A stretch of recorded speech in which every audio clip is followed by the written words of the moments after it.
सभी संत भक्तों को, सभी जीवात्माओं को, नारायण सागर हरि की सभी सात संगत जी को मेरा प्रणाम।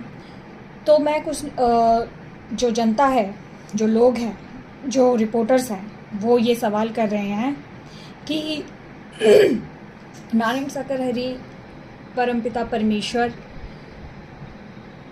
के पास, नारायण सागर हरि के पास ये गाड़ियों का काफिला कहाँ से आया? ये 50-50 लग्जरी गाड़ी कहाँ से आई?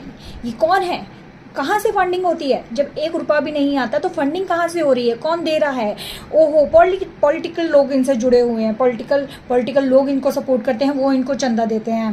तो मैं देश की जनता को ये बता देना चाहती हूँ कि ये जो लग्जरीज बड़ी बड़ी काफिला, ये जो बड़ी बड़ी गाड़ियाँ होती हैं, ये हमारी जैसी संगत की ही होती हैं।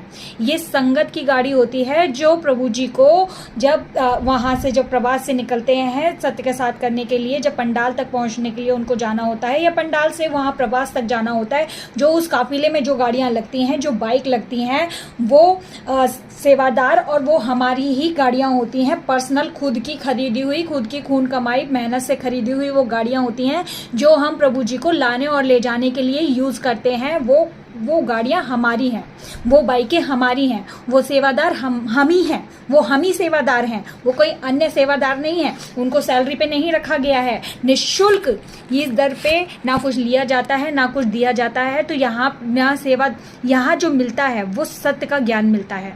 सत्य ही सत्य है, ये दर सत्य का दर है। इसीलिए यहाँ पे सिर्फ आपको अगर मिलेगा तो सत्य का ही ज्ञान मिलेगा। इसके अलावा आपको कुछ और मिलने वाला नहीं है। यहाँ पे आपको किसी प्रकार का भेदभाव मिलने वाला नहीं है। यहाँ पे आपको किसी प्रकार का जातिवाद मिलने वाला नहीं है। यहाँ पे आपको किसी प्रकार का बड़वाद का विष मिलने वाला नहीं है। यहाँ पर ऐसा कुछ भी नहीं होता जिस कारण से आप ये कह सको कि बाबा, आपकी जुबान में बाबा मुजरिम है और इसको जेल में जाना चाहिए। हाँ, जेल में जाना चाहिए यदि आपराधिक हैं, अब यदि आपराधिक प्रवृत्तियों में है, आपराधिक प्रवृत्तियों में संलग्न है, उन्होंने मर्डर किया है, उन्होंने यदि मर्डर की, इंसान के अंदर जो बड़े बड़े क्रिमिनल्स थे, जो बुरी प्रवृत्तियों में जो शामिल थे, जिनके अंदर गंदगी भरी हुई थी, जिनकी निगाहें गंदी थी, जो बहन बेटियों की तरफ गंदी निगाहों से देखते थे, गंदी तरीके से देखते थे, आज सत्य के साथ में आने जाने और सेवा कर्म करने के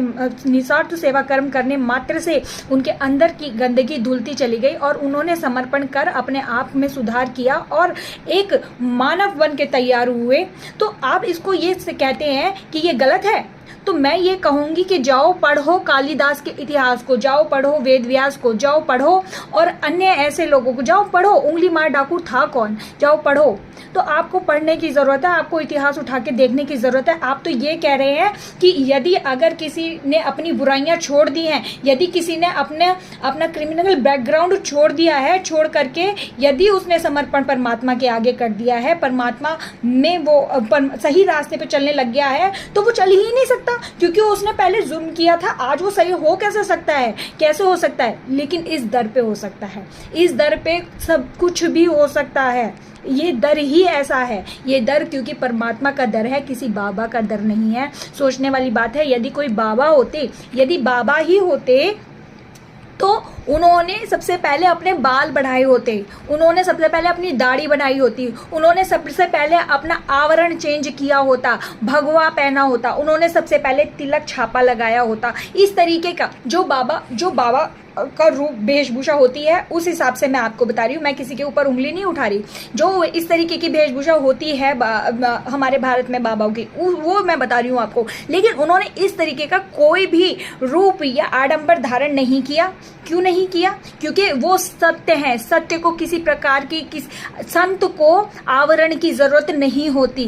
पैंट शर्ट पहन लेने से ये जो शरीर हमें जो मिला है वो ढकने के लिए मिला है। उसे हम किसी भी प्रकार से ढक सकते हैं, उसे हम किसी भी प्रकार से ढक सकते हैं। कुर्ते पजामे से ढक सकते हैं, पैंट शर्ट से ढक सकते हैं, या किसी लुंगी से ढक सकते हैं, या किसी भगवे कपड़े से ढक सकते हैं। वो आपकी मर्जी है।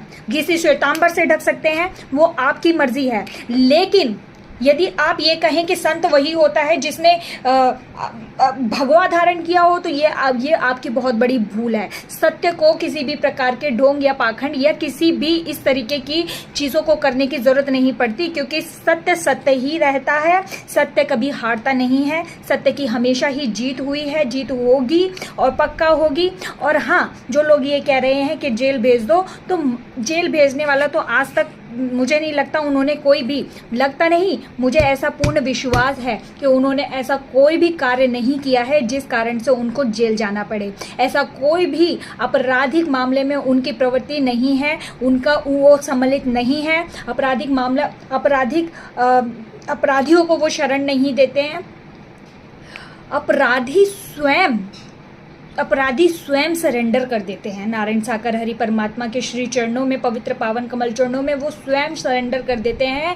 वो ये जान जाते हैं कि मैं कौन हूँ, मैं कर क्या रहा हूँ, मुझे करना क्या चाहिए। उन्हें सत्य की जानकारी हो जाती है। वो सत्य की अग्नि में अपने पापों को झोंक देते हैं, जला देते हैं, और अपने अंतर की आत्मा को नारायण साकर हरि की वाणी के द्वारा जब वो उस वाणी को अपने अंदर में उतारते हैं तो उनके अंदर में परिवर्तन होता है। तब वे आपराधिक जगत से अपना नाता तोड़ लेते हैं और सत्य के जगत में अपना नाता जोड़ लेते हैं। तो क्या लोगों को इस धर्म का मार्ग में ले जाना, क्या सत्य का मार्ग दिखाना, क्या मानवता भाईचारे का प्रचार प्रसार करना, क्या मानव को गले लगाना, ये क्या गलत है? ये अपराध है। यदि ये अपराध है तो भेज दीजिए जेल। यदि ये आपराधिक मामले हैं तो ऐसे मामले में जाने चाहिए नारायण साकर हरि जेल।